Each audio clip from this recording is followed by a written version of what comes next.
The seventh candle should not have been burning. Grace Miller noticed it before she noticed the blood-red banners, before she noticed the polished treaty table, before she noticed the line of royal guards stationed along the eastern wall with their hands folded too neatly over their belts. 6 candles belonged on the Alpha King's table. 6 for the 6 northern packs. 6 for witness. 6 for peace. That was what the old steward had drilled into the maids that morning while they polished silver until their fingers smelled of ash and lemon oil. 1 candle for each pack invited beneath Ravenhall's roof. No more. No less. Ceremony had rules, and rules mattered most when powerful men were watching. But there were 7. The extra candle stood at the far right corner of the treaty table, thin and white and innocent-looking, its flame trembling toward the tall eastern window, as if something invisible were breathing against it. Grace stopped with a tray of folded linen in her hands. Only for half a second. A maid did not freeze in the middle of Ravenhall Castle. Not where lords passed in wolf fur cloaks and ladies measured worth by bloodline before they bothered with names. A maid who stood still too long became an obstruction. A maid who looked too closely became a question. And questions, in a place like Ravenhall, were often answered with punishment. So Grace lowered her eyes and kept walking. She was 23, pale-skinned, soft-faced, with warm brown hair pinned tightly beneath a plain servant's cap and a cream linen dress that had been mended twice beneath the apron. People called her pretty in the careless way they praised flowers in a hallway. Something pleasant, something harmless, something no one expected to speak. Grace had learned to let them think that. Harmless girls were overlooked. Overlooked girls survived. She moved along the edge of the great hall, setting linen near each chair, careful not to brush against the carved arms reserved for nobles. The hall had been dressed for peace, or at least for the performance of it. Black stone pillars climbed toward a vaulted ceiling lost in shadow. Iron chandeliers burned overhead. Long tapestries showed wolves beneath moonlit crowns.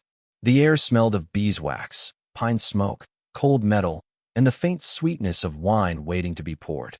Beneath it all, Grace smelled something sharper. New rope. Her fingers tightened around the linen stack. She turned slightly, pretending to adjust the corner of the tablecloth, and looked toward the curtain behind the Alpha King's chair. The dark velvet had always been tied back with braided cord worn soft by years of dust and hands. This cord was different. Pale, fresh, pulled too tight. A small thing. A servant thing. The kind of detail no councilman would notice because councilmen did not wash curtains, did not dust window ledges, did not cut old knots loose when winter damp made them swell. Grace did.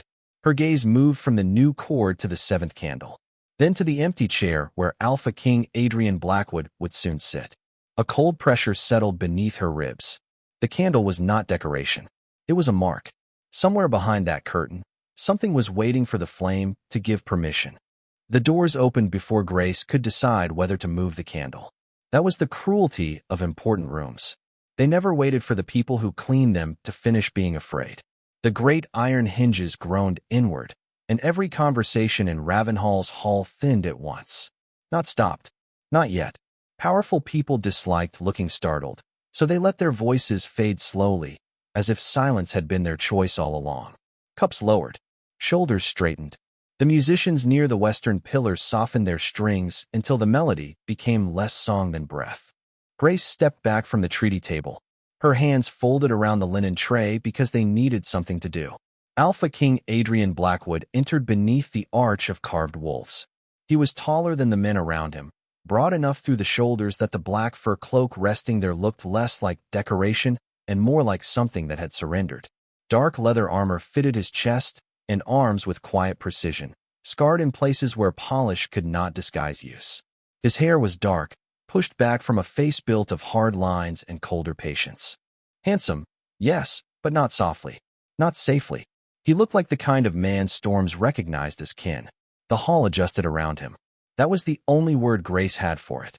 Nobles who had been laughing too loudly remembered restraint. Guards standing near the walls became straighter without command. Visiting alphas, men who had filled the room with their own importance only minutes earlier, shifted half a step aside, as if space itself had been ordered to clear a path. Adrian did not smile. He did not need to. A man like that did not ask a room to notice him. The room simply understood that it already had. Grace lowered her eyes before his gaze could reach her. She watched his boots instead. Black leather, road-dusted at the heel, moving with the unhurried certainty of someone who had never needed to rush toward power, because power came with him. One step behind his right shoulder walked Beta Nathan Cole. Grace noticed the ring before his face. Black metal, smooth surface, too plain for court jewelry, too heavy for decoration. Nathan's thumb brushed over it once as he entered, a small motion hidden beneath the fold of his sleeve.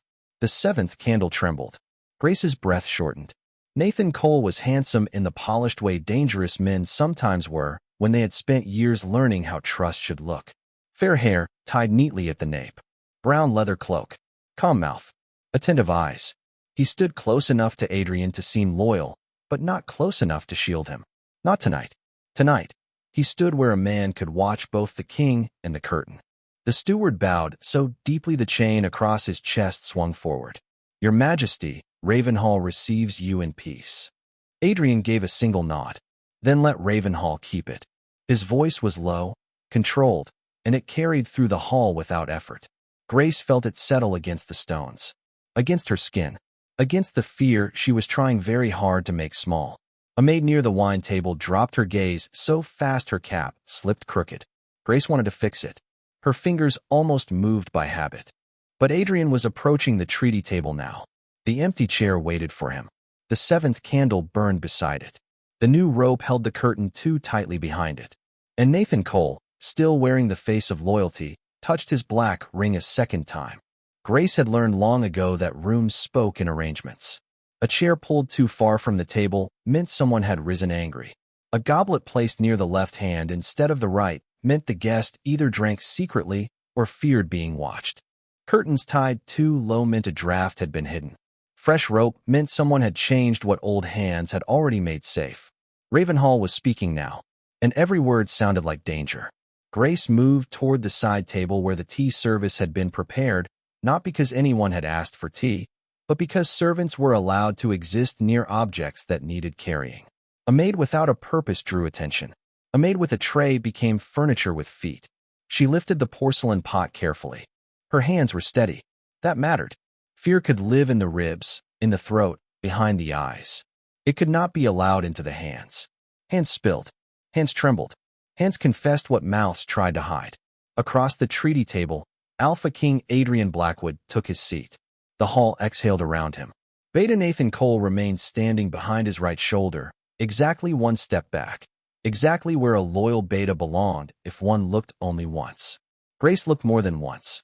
She noticed that Nathan's body did not angle toward the king the way a guard's body should. His feet were not set to block an attack. His shoulders were not open to the room. His attention kept returning to the eastern curtain, then to the seventh candle, then to the black ring on his finger. One touch. The candle flame leaned. Grace poured tea into a waiting cup no one would drink. Two touches.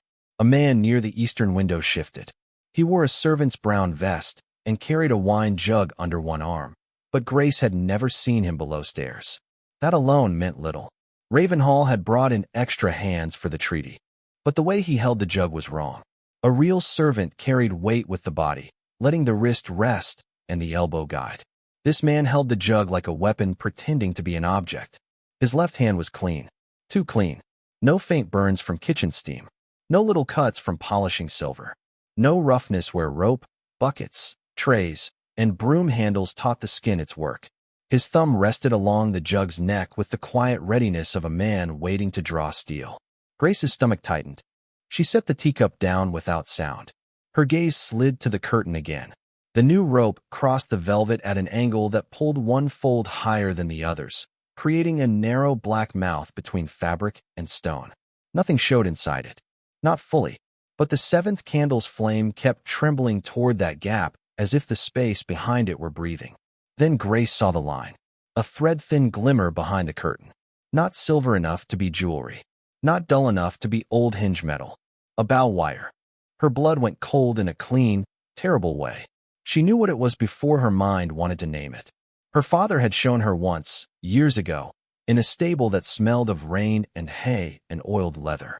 He had held up a small hunting bow rigged to fire without a hand, and told her that assassins love cowardly tools because cowardly tools gave them distance from the body when it fell. A fixed bow. A release signal. A marked flame. Grace looked from the bow wire to the seventh candle, from the candle to Nathan's black ring, from the ring to the false servant with the clean hand. The pattern closed. When Adrian signed the treaty, every eye would go to the parchment. Nathan would touch the ring a third time. The false servant would move the jug. The seventh candle would signal the archer behind the curtain, and the silver arrow hidden in the dark would fly straight into the Alpha King's back. Grace looked at Adrian's hand resting near the treaty pen. He did not know. No one knew. No one except the maid holding a tea tray at the edge of the room, standing where invisible people stood while powerful men prepared to die. Grace had two choices, and both could get him killed. If she shouted, the bow would fire before the guards understood where to look. The false servant would drop the jug, Nathan would pretend shock, and every witness in Ravenhall would remember only one thing clearly. A maid had screamed seconds before the Alpha King was attacked. If she stayed silent, Adrian Blackwood would sign his name, lower his hand, and die beneath a curtain Grace had dusted 100 times. Her fingers tightened around the tea tray. Porcelain rattled once. Too loud. Nathan's eyes found her.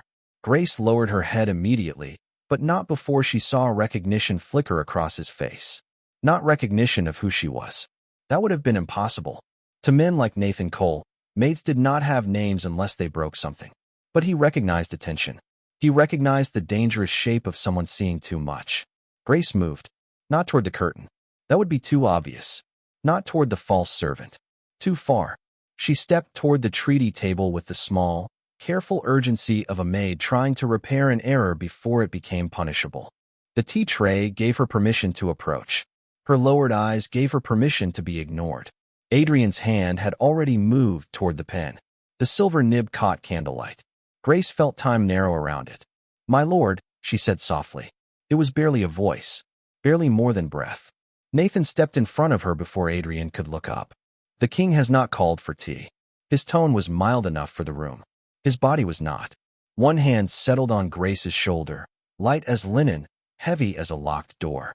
A maid does not flinch. A maid does not accuse. A maid does not strike a beta in front of 3 packs and a king. Grace bowed. "Forgive me, my lord. The cup nearest his majesty is chipped." It was not. Nathan smiled down at her. "How fortunate," he said, "that Ravenhall keeps such watchful girls." The word girls landed softly, sharpened underneath. Around them, a few nobles glanced over, mildly entertained by the delay. One woman in green silk hid a smile behind her cup. A visiting alpha muttered something about servants and nerves. No one looked toward the curtain. No one looked at Nathan's ring. Adrian did. Only briefly. His pale eyes moved from Nathan's hand on Grace's shoulder to the tea tray, then to Grace's bowed face. "What chip?" he asked. Nathan's fingers pressed down. Pain sparked through Grace's collarbone. She could not answer with words. Not now. Nathan was listening for the shape of accusation. The false servant was listening for alarm. The bow behind the curtain was waiting for panic. So Grace let the tray tilt. A spoon slid across the porcelain saucer. Silver made a small, clean sound. Once. Twice. Then the spoon fell onto the treaty table and spun to a stop in front of Adrian Blackwood. Its handle pointed toward the curtain. Its bowl pointed toward the 7th candle. Grace bent quickly, as if ashamed, and reached to retrieve it. Nathan caught her wrist. "Leave it." His voice had lost its polish. That was when Grace made herself smaller than she had ever been. She dipped her chin, curved her shoulders. Let every noble in the room see only a frightened maid corrected by a superior. And under the cover of that humiliation, with her hand half hidden beside the tablecloth, she touched 2 fingers to her wrist, then to her throat. Then she lowered her eyes toward the fallen spoon. A silent signal. "Danger behind you. Do not turn. Wait for my mark." Adrian did not move. For one terrible second, Grace thought he had not understood. Then his hand left the pen. Adrian's hand leaving the pen was the smallest mercy Grace had ever seen. No one else noticed. That was what made it powerful. The councilmen still leaned toward the parchment, waiting for the king's signature to turn ink into law. The visiting alphas still watched one another more than they watched him. The nobles still wore the faintly amused expressions of people entertained by a servant's embarrassment.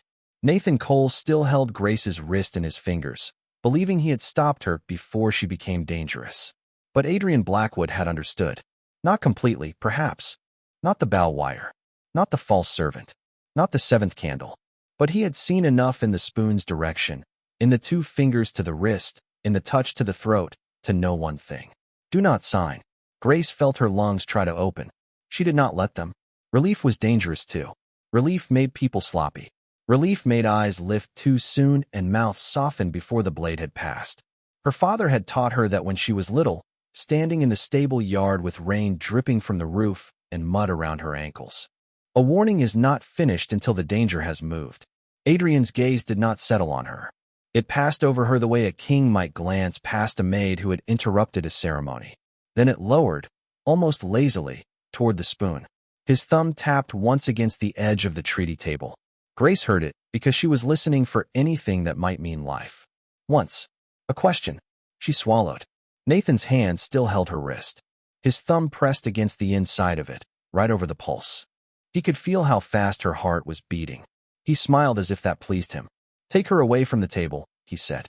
A guard near the platform shifted forward. Not a royal guard. Grace saw it instantly now. The wrong boots. The wrong belt knot. Another borrowed uniform on a man who had never stood watch through a winter night in Ravenhall. Adrian did not look at him either. That was when Grace knew the king had counted more than her signal. He had started reading the room. The false servant by the eastern window adjusted his grip on the wine jug. Nathan's black ring turned beneath his thumb. The 7th candle burned straight for the first time all evening. Waiting. Grace had only one mark left to give. Not words. Not another signal. Sound. She let her knees bend, as if Nathan's grip had frightened her into stumbling. The tea tray dipped. Porcelain slid. Nathan cursed under his breath and reached to steady it, because even traitors hated public mess when they still needed a room to believe they were innocent. For one heartbeat, his hand left her wrist. Grace moved. She did not throw the tray. Throwing would look like attack. She let it fall. There was a difference. The silver tray struck the stone floor with a crash that tore through Ravenhall like a bell splitting open. Cups shattered. Tea burst across the black stone. Porcelain fragments skittered beneath noble chairs. Every head turned toward the sound because people always looked where servants broke something. Every head except Adrian's. The moment the tray fell, he moved half a step to the left. Not enough to look afraid. Not enough to warn the assassin. Just enough. Grace dropped to her knees among the broken porcelain, her breath trapped behind her teeth. Her hand closed around a shard that cut her palm, sharp and bright, but she did not feel pain yet. She was watching the curtain. Behind the velvet, something clicked. Nathan heard it too. His face changed. For the first time since he had entered Ravenhall, his calm broke wide open. Now, he shouted. The 7th candle guttered. The false servant twisted the wine jug, and the curtain behind the Alpha King's chair snapped inward as the hidden bow released. The arrow moved faster than sound. Grace saw only the flash of silver before the air split. One heartbeat. Alpha King Adrian Blackwood stood beside the treaty table with his hand no longer on the pen. The next, the silver arrow tore through the curtain, cut across the space where his back had been, and buried itself deep into the carved chair behind him. The impact cracked the wood. Not scratched. Cracked. The chair shuddered as if struck by lightning. Dark splinters burst from the high back and scattered across the treaty parchment. The 7th candle blew out in the same breath, leaving a thin black ribbon of smoke twisting upward beside the king's untouched signature. For one impossible second, Ravenhall forgot how to breathe. Grace remained on her knees among broken porcelain, one hand bleeding around a shard, her eyes locked on the arrow trembling in the chair. Silver. Pure enough that even the wolves nearest the table recoiled from the smell. It had passed exactly where Adrian's heart would have been if he had signed the treaty. Exactly where his body would have leaned when the pen touched parchment. Exactly where Nathan Cole had placed him. A woman screamed. Then the room came apart. Chairs scraped backward. Nobles stumbled away from the table, silks and fur cloaks catching against one another in their panic. Guards drew weapons too late. The false servant by the eastern window dropped the wine jug, and it shattered across the floor, spilling red wine, so dark it looked like the hall itself had begun to bleed. Adrian did not look at the arrow first. He looked at Grace. Not for long. Only a breath. But in that breath, something changed. His eyes moved from the fallen tray to the spoon still pointing toward the curtain, then to the blood in her palm, then to the place where her fingers had touched wrist and throat. He understood. Not all of it. Enough. Nathan moved before anyone else could speak. Seize her. His voice cracked through the chaos with the force of command practiced too often to be innocent. Two guards turned toward Grace. Not the real royal guards. She knew it by the way their bodies angled away from the king and toward Nathan's voice. Men loyal to the crown moved to shield the Alpha King first. These men came for the maid. Grace tried to stand. Her knees slipped on tea and porcelain. A hand caught her arm hard enough to bruise. She signaled the assassin. Nathan shouted. You all saw it. The girl made a sign, and the arrow fired. The accusation reached the room before truth could. That was how lies survived in powerful halls. They arrived wearing certainty. Faces turned toward Grace. Fear became suspicion with frightening ease. She was at the table, someone whispered. She dropped the tray. She knew. Grace felt the grip tighten around her arm. Another guard seized her other wrist, twisting it behind her back. Pain shot through her cut palm. The shard fell from her fingers and struck the stone with a tiny sound no one heard. I warned him, she said. Her voice came out hoarse, too small for the size of the room. Nathan's eyes found hers. For the first time, his expression was not polished. It was hatred. A maid does not warn kings, he said. A maid obeys. Adrian turned slowly. The movement was quiet, but the nearest guard stepped back as if the floor had shifted beneath them. Release her, he said. No one did. That was the mistake. The entire hall felt it. Even the nobles who had never held a sword understood that a command from the Alpha King had just been ignored in his own treaty hall. Adrian's gaze moved to the men holding Grace. Then to Nathan. Why? He asked softly. Are your guards touching the woman who saved my life? The silence after that was different. It was not shock. It was realization. Grace stood trapped between two false guards, blood running down her fingers, while the silver arrow still trembled in the king's chair behind him. And every person in Ravenhall finally looked where she had been looking all along. The two men holding Grace did not release her. That was how the room chose sides before anyone admitted there were sides to choose. A true royal guard would have obeyed before the king finished speaking. These men hesitated. Not long. Not enough for most nobles to understand. But hesitation had a shape, and Grace had spent her life surviving by reading shapes that powerful people mistook for nothing. Adrian read it too. His eyes moved once from the hand gripping Grace's left arm to the second man's boots, then to the false servant near the shattered wine jug. Captain, he said. The royal guard captain stepped forward from the western wall, sword already drawn, face pale with fury. Your Majesty. Lock the doors. Nathan gave a short laugh. You cannot mean to delay the treaty over a kitchen girl. The words were meant to make the room smaller around her. Kitchen girl. Not witness. Not savior. Not the person whose warning had moved a king half a step from death. Grace felt the title land on her shoulders with all the old weight of Ravenhall. The weight of lowered eyes, silent apologies, hands scrubbed raw before anyone noticed they existed. For one breath, she was very young again, standing in a corridor while grown men decided what her father's name was worth. Then Adrian spoke. I am not delaying the treaty, he said. I am investigating an attempted murder. The doors closed with iron finality. The sound rolled through the hall like a sentence. Nathan's smile tightened. Then begin with her. She made the signal. Adrian looked at the spoon still lying on the table, its handle aimed toward the torn curtain. Yes, he said. She did. Murmurs stirred. Grace's stomach sank. Nathan seized the opening. Then you admit. I admit, Adrian interrupted, voice low and clear, that a maid used a Royal Scout warning signal correctly enough to save my life. The murmurs died. Nathan stopped breathing for half a second. Grace felt it more than saw it. The tiny pressure change in the room. The shift from accusation to uncertainty. A lie could run easily through fear, but it stumbled when given one precise fact. Adrian turned to Grace. Who taught you that signal? Every face found her again. This time, the staring was worse. Before, they had looked at her as a possible criminal.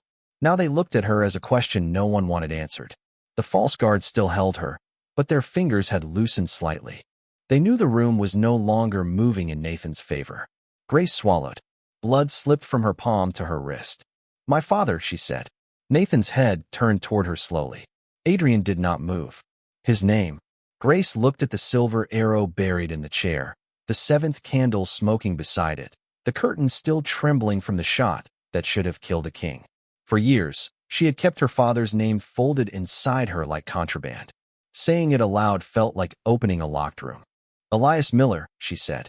Royal Scout to the old Blackwood Guard. The captain of the guards inhaled sharply. An older councilman near the treaty table went white. Nathan recovered too quickly. Elias Miller betrayed the crown. His daughter has just proven the blood runs true. Grace closed her eyes for half a heartbeat. There it was. The old knife. Not silver. Worse. Shame. Adrian's voice cut through it. Careful, Nathan. But Nathan had already stepped forward, the black ring on his hand catching the dying candlelight.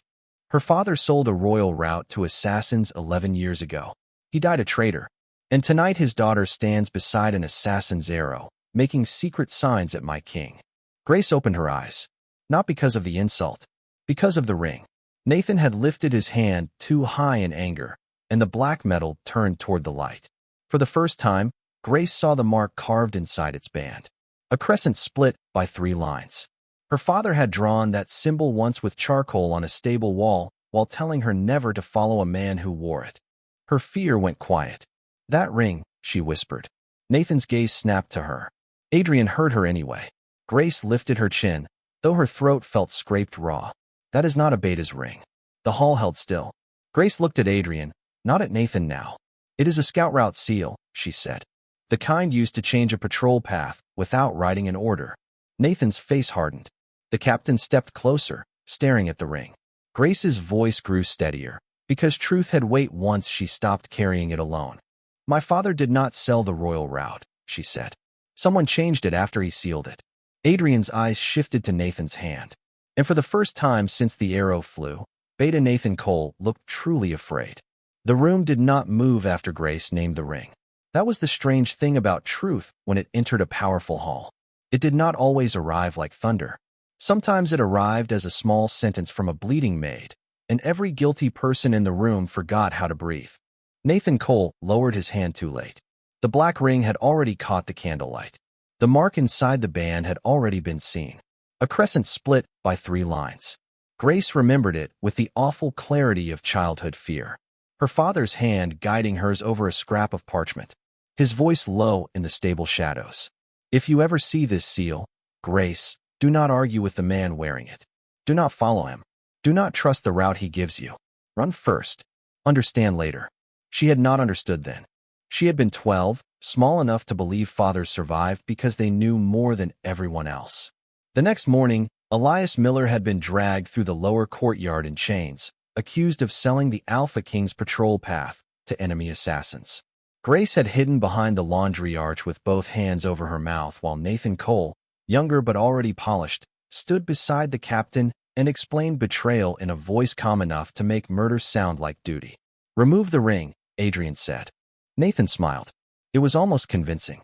Your Majesty, surely you will not take the word of a servant girl over. Adrian moved 1 step closer. Not fast. Not dramatic. Just close enough that Nathan stopped speaking. Remove it. The captain of the guard approached. Nathan's eyes flicked toward the false guards holding Grace. They tightened their grip again. That was their second mistake. Adrian did not look away from Nathan. If they hurt her, he said quietly, you will lose more than a ring. Grace felt the hands on her arms loosen at once. The captain seized Nathan's wrist and pulled the black ring free. For the first time, Nathan resisted openly. Not much. Only a sharp twist of his shoulder, a flash of teeth beneath the courtly mask. But it was enough. Enough for the hall to see that an innocent man did not fear a piece of jewelry. The ring came loose.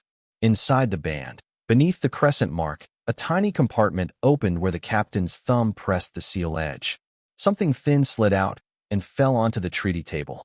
A strip of oiled paper, folded twice, sealed in black wax. Grace stared at it. Her father had used strips like that for route changes. Small enough to hide beneath a saddle strap, light enough to burn in one breath.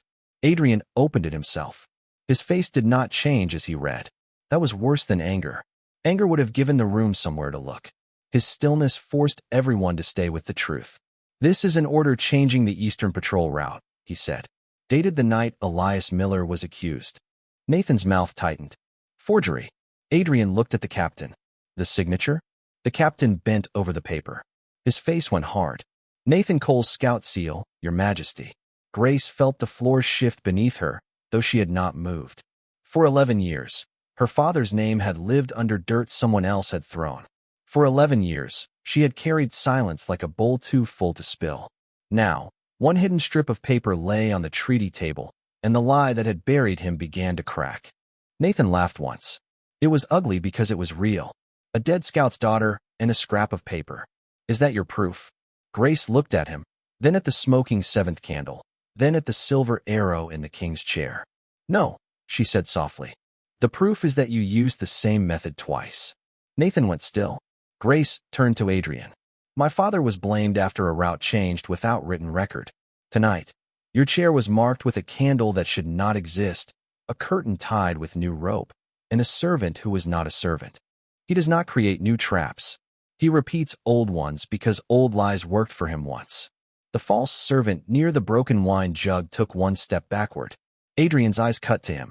Take him. The royal guards moved. The man ran for 3 steps before a blade stopped him at the door. Not through his body.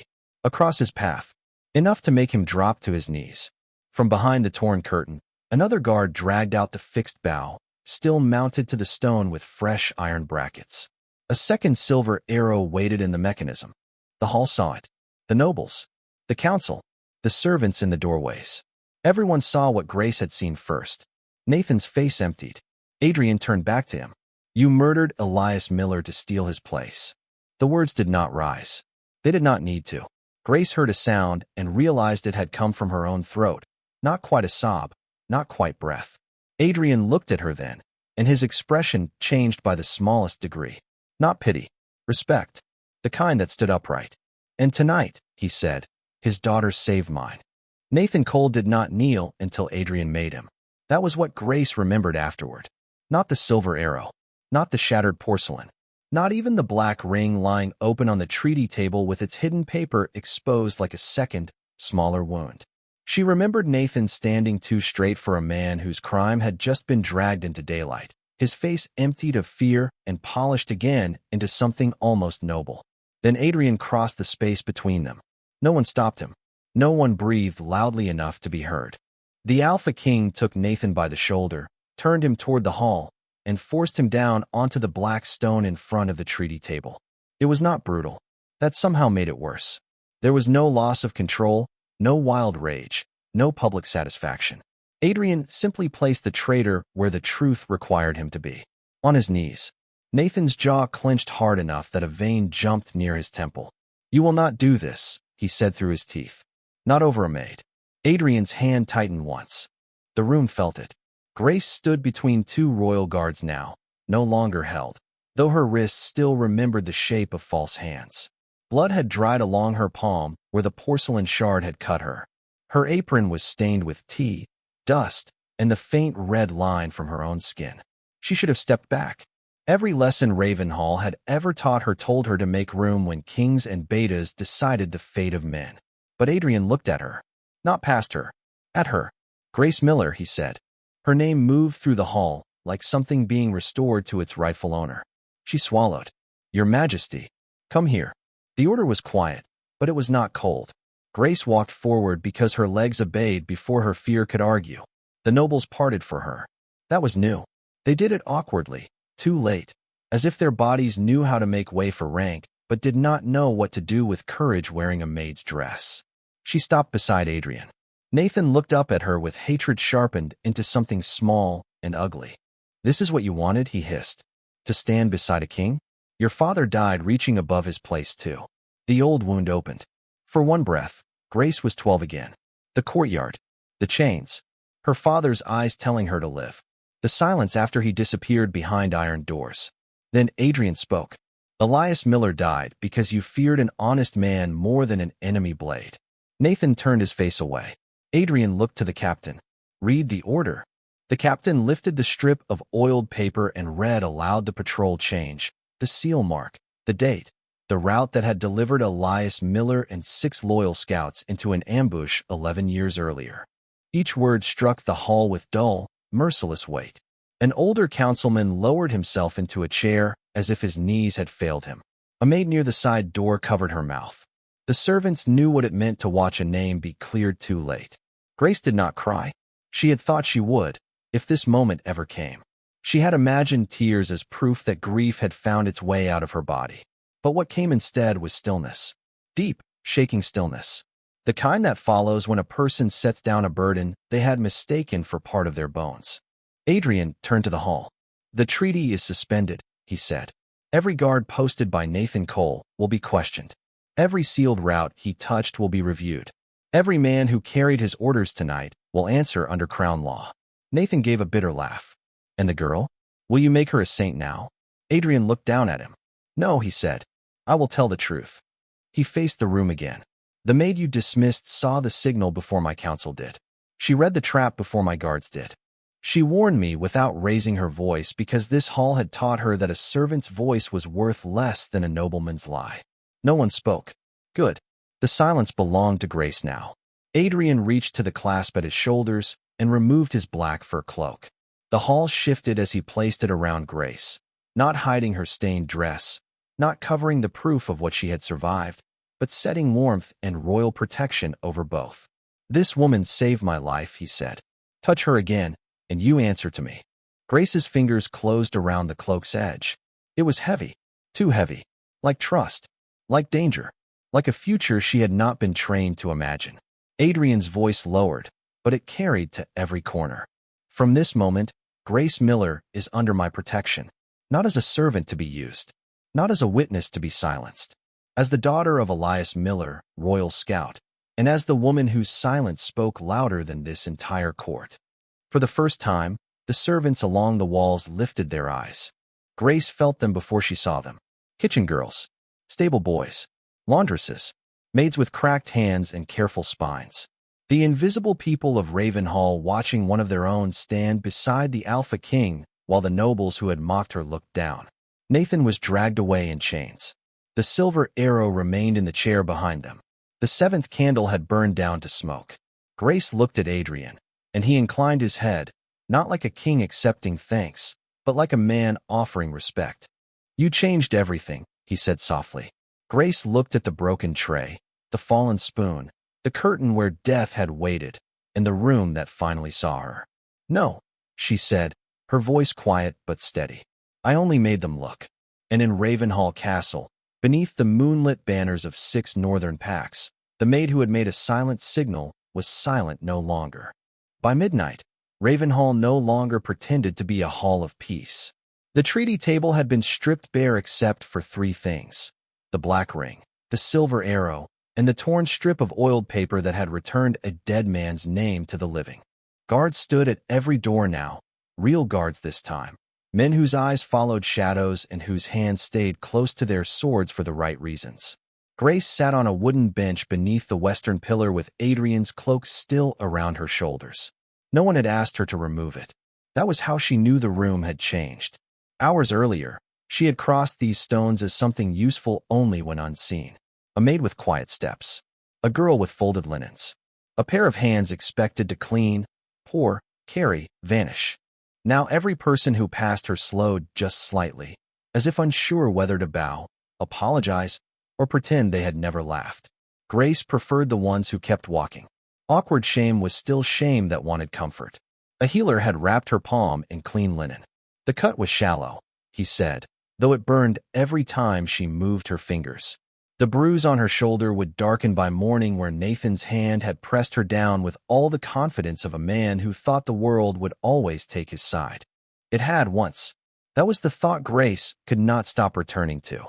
The world had taken his side 11 years ago.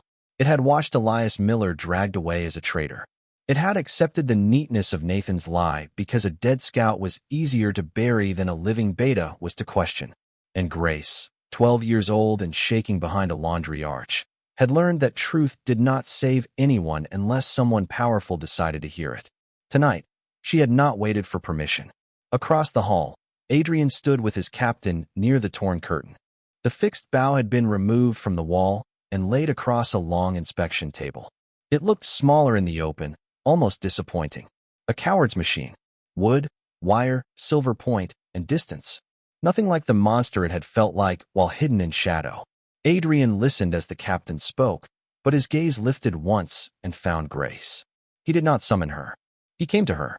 That unsettled the room more than any order could have. Councilman shifted aside. A noblewoman who had earlier smiled at Grace's humiliation lowered her eyes so quickly one of her earrings swung loose against her neck. Adrian stopped before the bench. "You should be resting," he said. Grace looked at the arrow on the table. "So should you." Something almost like amusement touched his mouth and disappeared before it could become softness. "I have had worse nights." "So have I." The answer came out before Grace could make it smaller. The guards nearest them went still. Adrian did not look offended. If anything, his attention sharpened. "Yes," he said quietly. "I imagine you have." That was worse than pity. Kinder, and therefore more dangerous. Grace looked down at the cloak around her shoulders. "What happens now?" "Now Nathan's allies are found. And after that, your father's record is restored before the full court." Her throat tightened. "He is still dead." Adrian's face did not soften, but his voice lowered. "Yes." No empty comfort. No noble lie about honor being enough. Grace found herself grateful for that. A young maid approached with trembling hands and a cup of broth. She held it out to Grace without looking directly at Adrian. "For you," the girl whispered. Grace accepted it carefully. "Thank you." The maid hesitated, then looked at the cloak, the bandage, Grace's face. "My brother was posted at the eastern doors tonight," she said. "One of Nathan's men sent him away before the arrow fired. He thought he had failed." Grace's fingers tightened around the cup. Adrian turned toward the captain. "Find the brother. Take his statement." The captain bowed and left immediately. The maid began to cry. Not loudly. Servants learned early how to make grief quiet. Grace reached out with her uninjured hand and touched the girl's wrist. "What is your name?" "Martha." "Martha," Grace said, "your brother noticed something." "That matters." The girl nodded, tears slipping down her cheeks. When she stepped away, Grace realized Adrian was watching her again. Not like a king watching a subject. Like a man learning the shape of someone's strength. Grace lifted the broth and forced herself to drink. It was warm. Too salty. Perfect. Behind them, the seventh candle had been replaced by empty stone. The curtain rope had been cut down. The false servant sat in chains near the far wall, staring at the floor as if the answers might be hidden there. Ravenhall had not been cleansed. Not yet. But for the first time in 11 years, Grace felt the truth moving through its corridors like dawn finding cracks beneath a door. Adrian glanced toward the eastern window. "Grace," he said. Her name no longer sounded impossible in his voice. She looked up. "When the court meets at sunrise, they will try to turn this into politics. They always do.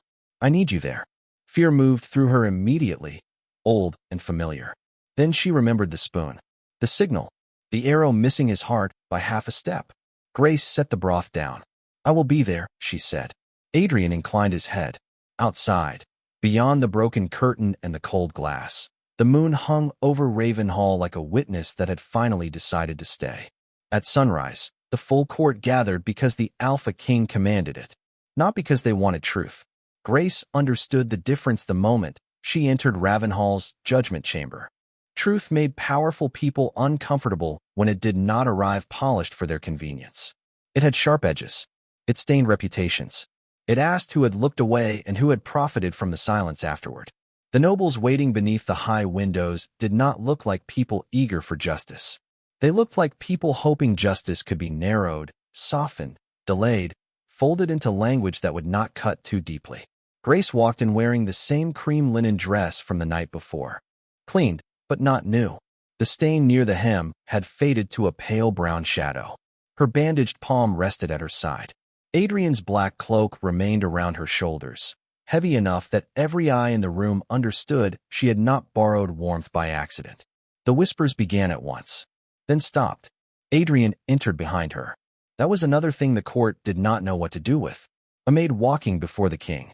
A servant crossing the chamber first while the Alpha King followed at a measured pace. Not as a man diminished, but as one making very clear whom the room would see. Grace kept her eyes forward, not lowered, forward. The judgment chamber was colder than the treaty hall, built for sentences rather than celebration. Stone benches curved around a central floor marked with the Blackwood crest. Above it hung banners of 6 northern packs, still untouched by the treaty that had nearly become a death warrant.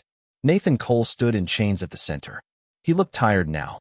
That pleased Grace less than she expected. She had imagined, for 11 years, that seeing him broken would feel like balance. Instead, he only looked smaller. Not harmless. Never that.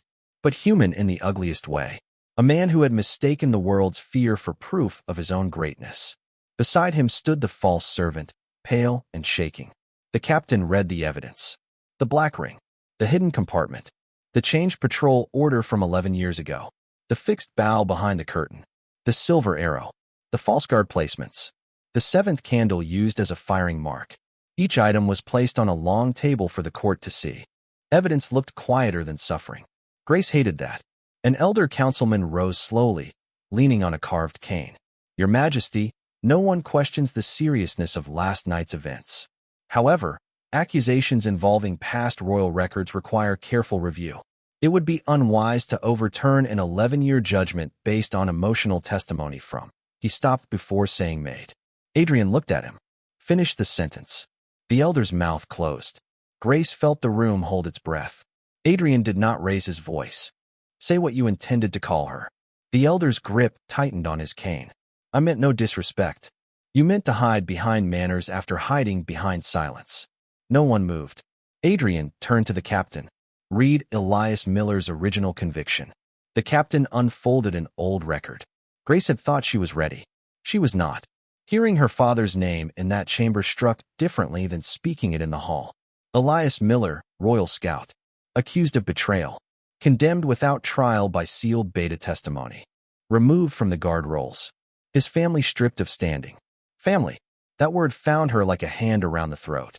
Adrian's gaze moved once to her face, then away. He did not rescue her from the pain by interrupting it. He let the court hear what had been done. When the captain finished, Adrian took the old record and placed Nathan's hidden order beside it.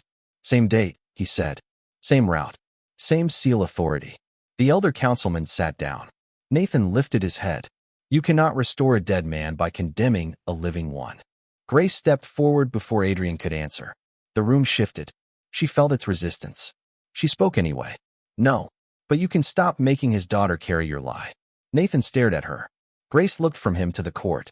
My father taught me that a silent signal is used when speech would get someone killed.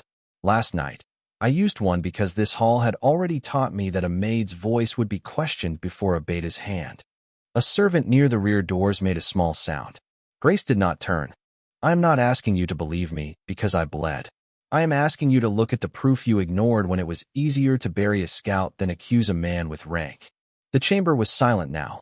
Not kind. Listening. That was enough. Adrian stepped beside her.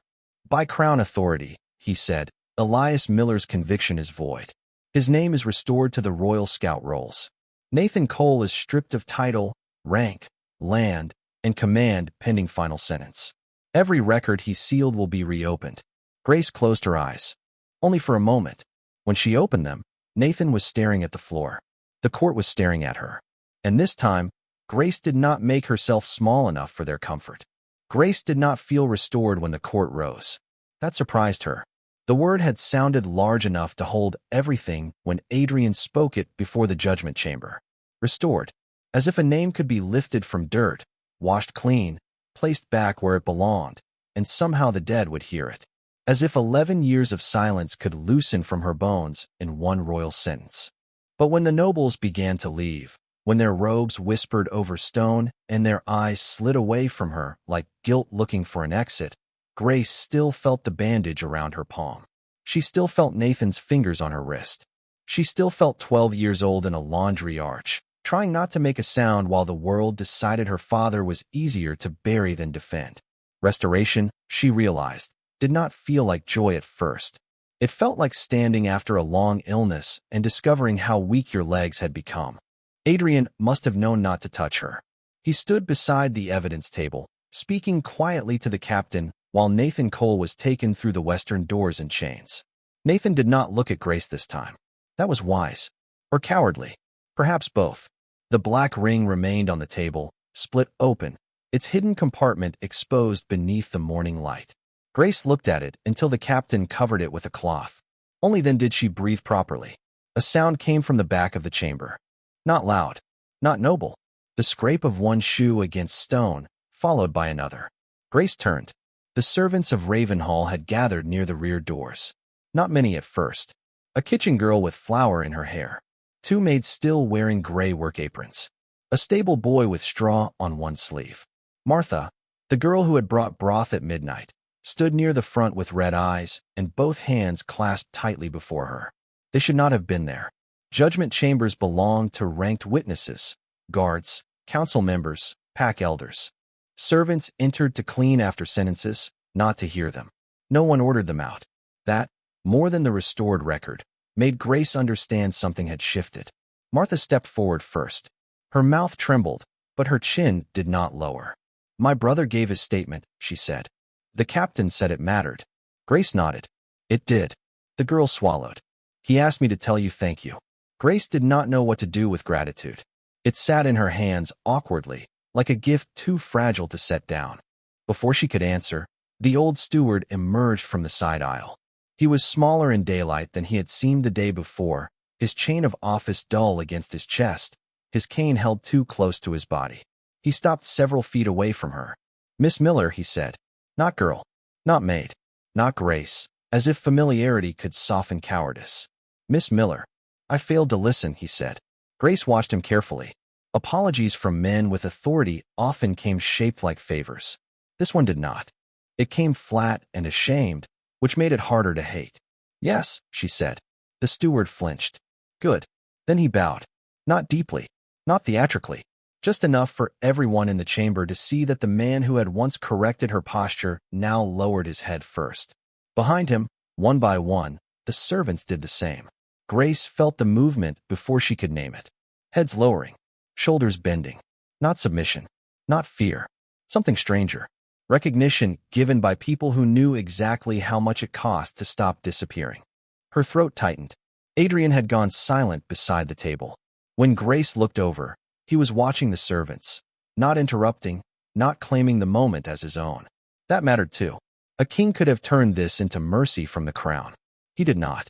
He let the invisible people of Ravenhall speak in the only language many of them had been allowed to keep. Grace stepped toward them.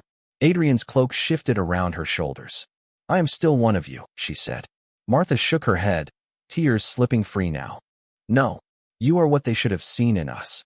The words entered the chamber and stayed there. Grace could not answer them. Not yet. Adrian approached then, stopping at her side. Close enough that the room remembered his protection, far enough that the servants did not step back. "The court will reopen every record Nathan Cole touched," he said. "But records are not enough. I want every servant questioned privately. Safely. No steward present. No noble present. If they noticed anything, they will be heard." The old steward bowed again, this time to the order. Grace looked at Adrian. "They will not speak to guards first." "No," he said. "I know." There was the question he did not ask in front of them. Grace understood it anyway. Her father had taught her silent signals because voices could be dangerous. Ravenhall had taught her silence because truth could be punished. Now both lessons stood in the same room, waiting to see what she would become. Grace turned back to the servants. "I will listen," she said. No grand promise. No speech fit for banners. Only that. Martha wiped her face with her sleeve and nodded. One by one, the others lifted their eyes. And for the first time since the 7th candle burned where it should not have, Grace felt something inside her open that was not fear, not grief, not even anger. Purpose. Outside the judgment chamber, sunlight spread across Ravenhall's black stone floor. It did not erase the shadows, but it showed where they had been hiding. The first interview happened in the laundry room. Grace chose it because no noble ever lingered there. The air was warm and damp, thick with steam rising from wooden tubs. Sheets hung from lines overhead like pale banners for a kingdom no one wrote songs about. Soap, wet linen, ash water, and tired hands filled the room with the smell of ordinary labor. After the judgment chamber's cold stone and polished lies, the laundry felt almost honest. Martha's brother sat on an overturned basket near the far wall. His name was Samuel. 17, perhaps 18, with a narrow face, reddish hair, and the exhausted eyes of someone who had spent the night wondering whether obedience had nearly helped murder a king. His guard uniform hung badly on him because it had not been made for fear. Grace sat across from him on a low stool. Adrian stood near the door, not inside the circle of conversation, not looming, just present, arms relaxed at his sides, black armor quiet beneath the laundry steam. He had understood without being told that Samuel would not speak freely if the Alpha King stood over him like judgment. Still, every servant in the room knew he was there. So did Samuel. Grace folded her bandaged hands in her lap. "Tell me what happened at the eastern doors." Samuel swallowed. Beta Cole's man came before the signing. Said I was reassigned to the lower corridor. Did he give a written order? No, miss. Grace did not correct the miss this time. What did he give you? Samuel hesitated. His eyes flicked toward Adrian. Grace leaned forward slightly. Look at me, not him. Samuel looked at her. It was strange, being chosen as the less frightening person in a room with a king. Strange and heavy. He gave me a signal, Samuel whispered. 2 fingers over the belt knot. Then a touch to the shoulder. Grace went still. Adrian's gaze sharpened by the door. Samuel rushed on, mistaking silence for accusation. I thought it was a guard rotation mark. My captain uses silent commands sometimes when nobles are near. I thought. You thought obeying would keep you from causing trouble, Grace said. His mouth closed. She knew that kind of guilt. The kind made by people who built traps out of obedience and let the innocent blame themselves for stepping where they were told. Grace turned to the laundry women. Has anyone else seen that signal? For a moment, no one spoke. Then an older laundress lifted one hand. Her knuckles were swollen from years of scrubbing. I saw it 3 nights ago. A man from Cole's staff used it near the west stair. After that, 2 maids were told not to clean the treaty hall windows. Grace's pulse tightened. The eastern curtain, she said. The laundress nodded. Another maid stepped forward. Then a stable boy. Then a kitchen porter who had seen black-ringed men moving wine jugs through a passage no wine should have used. Piece by piece, Ravenhall began to speak. Not through council records. Through servants. Through the people who carried water past closed doors, swept dust from corners where secrets fell, and noticed which powerful men changed routes when they thought no one was worth seeing. Grace listened to all of it.